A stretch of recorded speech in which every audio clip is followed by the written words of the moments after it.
Hello, English learners! Welcome back to English Pod. My name is Marco. And I'm Erica. Today, we're diving into a question that so many of you have asked us: huge errors with invitations. Making invitations. Hi, Erica. Today, I'm really excited to teach you something new and very important: how to make invitations. Oh, that sounds interesting. I sometimes invite my friends by saying, "Do you want to come to my house tomorrow?" Is that correct? That's not bad. People will understand you, but we can make it a little more polite. Oh? How can I say it more politely? Instead of, "Do you want to come to my house tomorrow?" you can say, "Would you like to come to my house tomorrow?" Oh, I see. What's the difference? "Would you like" sounds softer and more friendly. It's a little more polite than just, "Do you want?" So if I say, "Would you like to come to my house tomorrow?" it sounds more polite. Exactly. And there's another way to invite someone. You can also say, "How about coming to my house tomorrow?" How about coming to my house tomorrow? That's another way to make an invitation? Yes, it's a very friendly way to invite someone. Oh, I didn't know that. So I can say, "Would you like," or "How about," to invite someone. Both are polite and friendly. That's right. Now, let's practice. Try inviting me to do something. Okay. Would you like to have dinner at my house tomorrow? Great. That sounds very polite. Now, try using "how about." All right. How about having dinner at my house tomorrow? Perfect.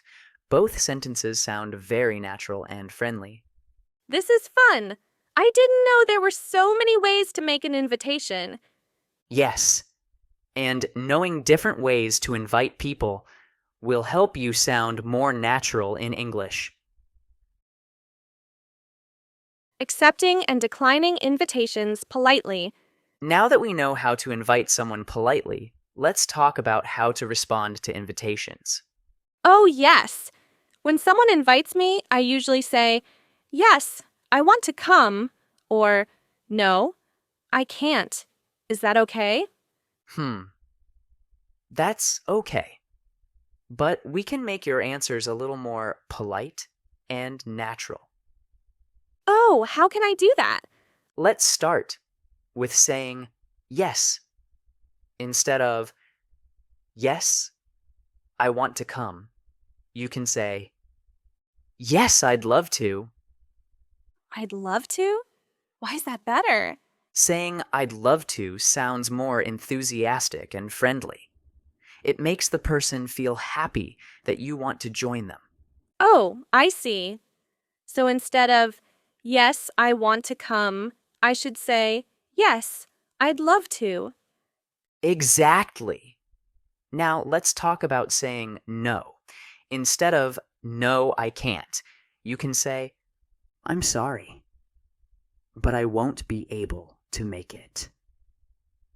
I'm sorry, but I won't be able to make it. That sounds much softer. Yes. When you say "I'm sorry," it shows that you feel bad about saying no. It's a polite way to decline an invitation. So, it's important to sound polite when declining an invitation, right?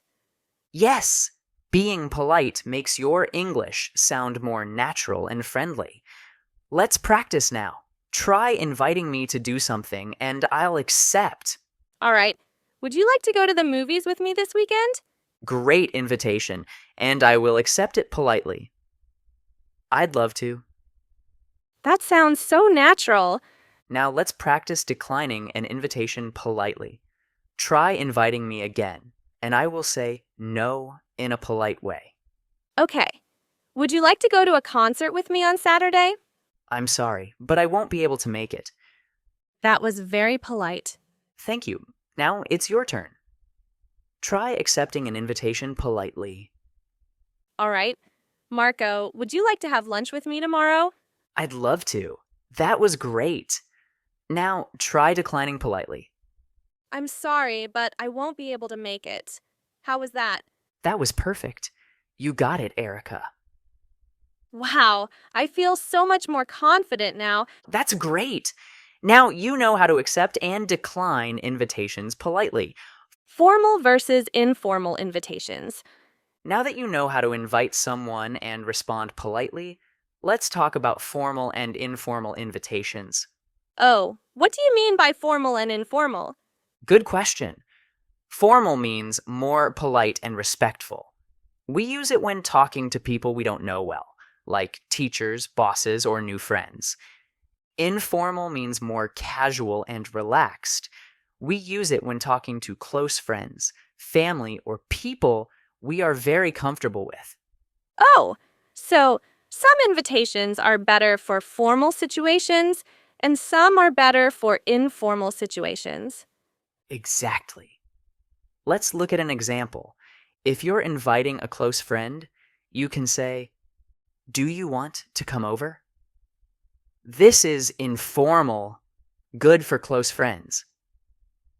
But if you're inviting someone you don't know well, it's better to say, "Would you like to come over?" This is formal, more polite and respectful. Oh, I see. Do you want is okay for friends, but would you like is better for formal situations. That's right. Here's another example. Informal. Do you want to go for coffee? Formal. Would you like to have coffee with me? Wow. Would you like sounds much more polite. Yes.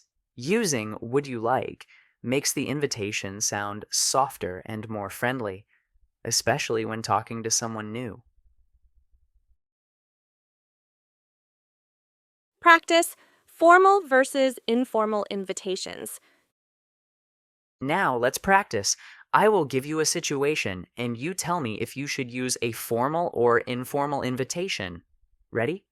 Yes, let's try. You are inviting your best friend to play video games.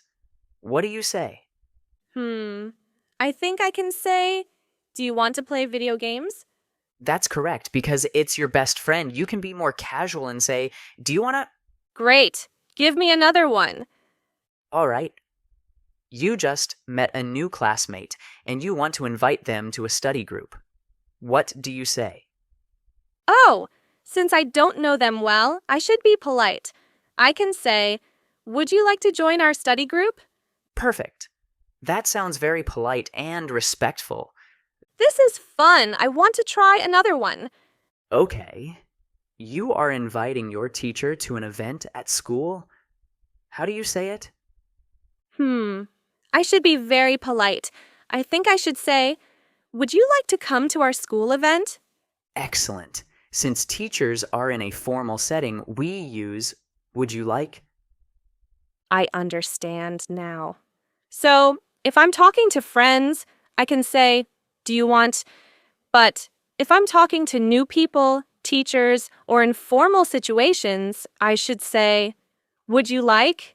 Exactly. You've got it. Now let's practice one more time.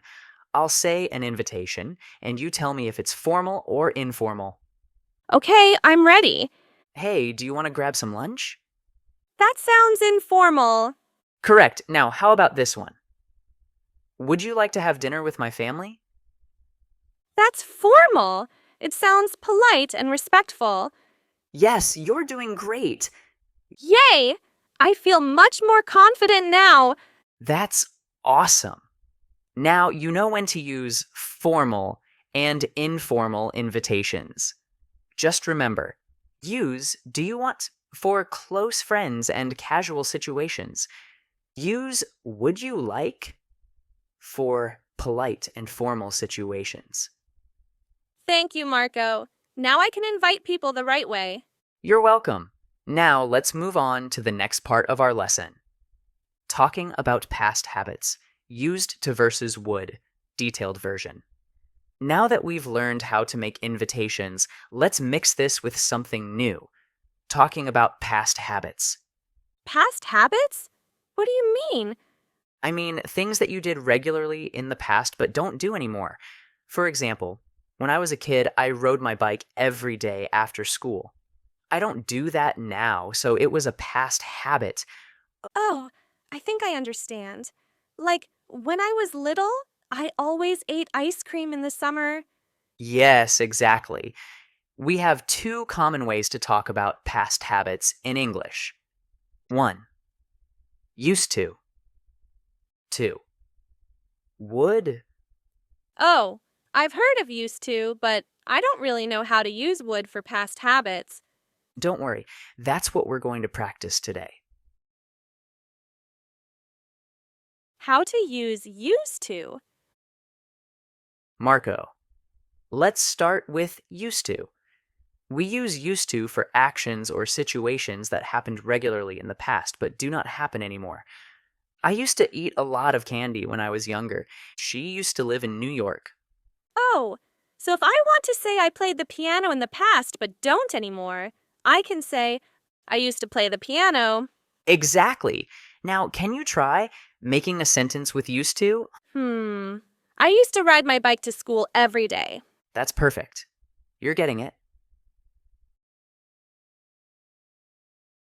How to use would for past habits. Now, let's talk about would. We also use would for past habits, but only for actions, not for states or situations.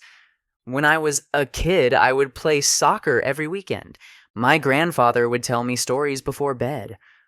Oh, so would is only for actions? Yes. For example, you can say, when I was younger, I would go swimming every summer. But you cannot use would for states. You cannot say, I would live in New York. Instead, you have to say, I used to live in New York. Oh, I see. So I can say I would play soccer, but I can't say I would be shy. Exactly. You have to say, I used to be shy. Because being shy is a state, not an action. Practice. Used to versus would. Now, let's practice. I'll say a sentence and you tell me if it's correct or incorrect. Okay, I'm ready. I would love chocolate when I was a kid. That doesn't sound right. It should be, I used to love chocolate because love is a feeling, not an action. Correct. You're doing great. How about this one? I used to go to the park every Sunday. That sounds right. Used to is good for past habits. Perfect.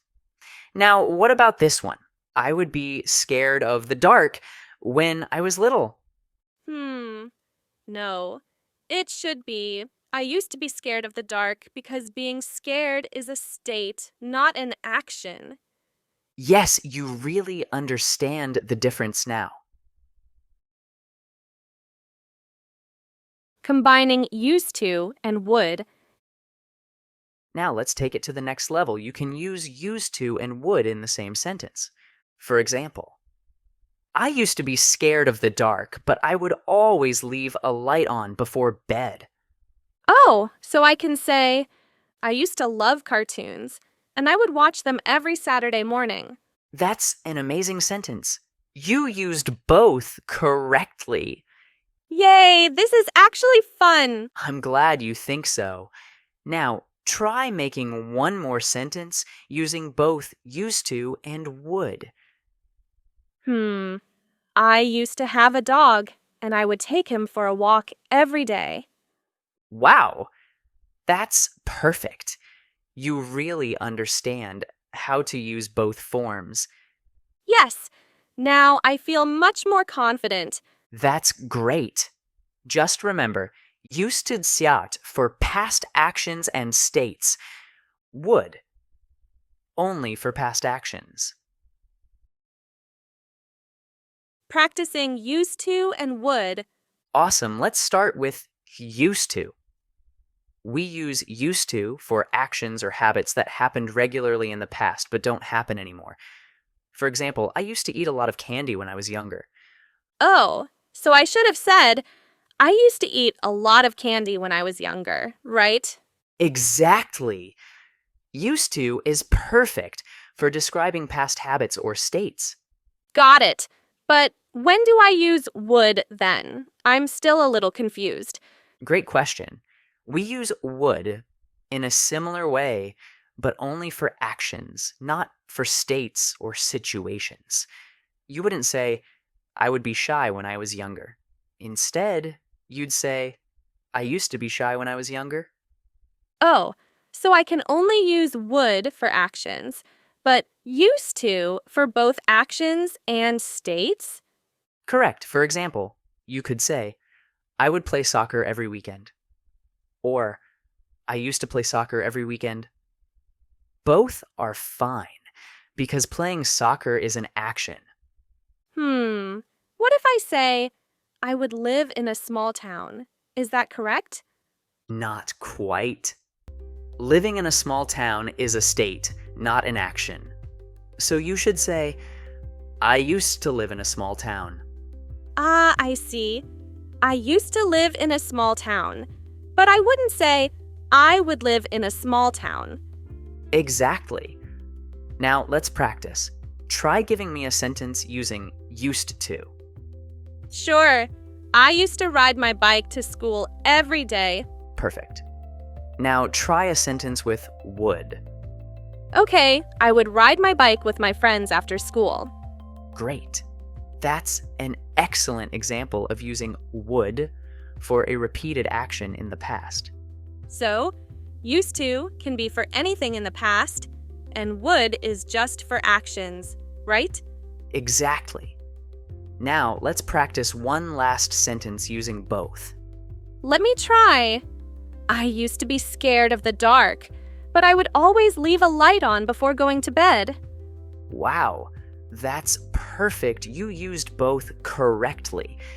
You used used to for the state of being scared and would for the action of leaving the light on. Yay, this is starting to make sense now. I'm glad to hear that. Remember, practice is the key. The more you use these phrases, the easier it will become. Thank you, teacher. I feel like I've learned so much in today's lesson. Great job, Erica. And if you enjoyed this lesson, don't forget to like and subscribe. See you next time.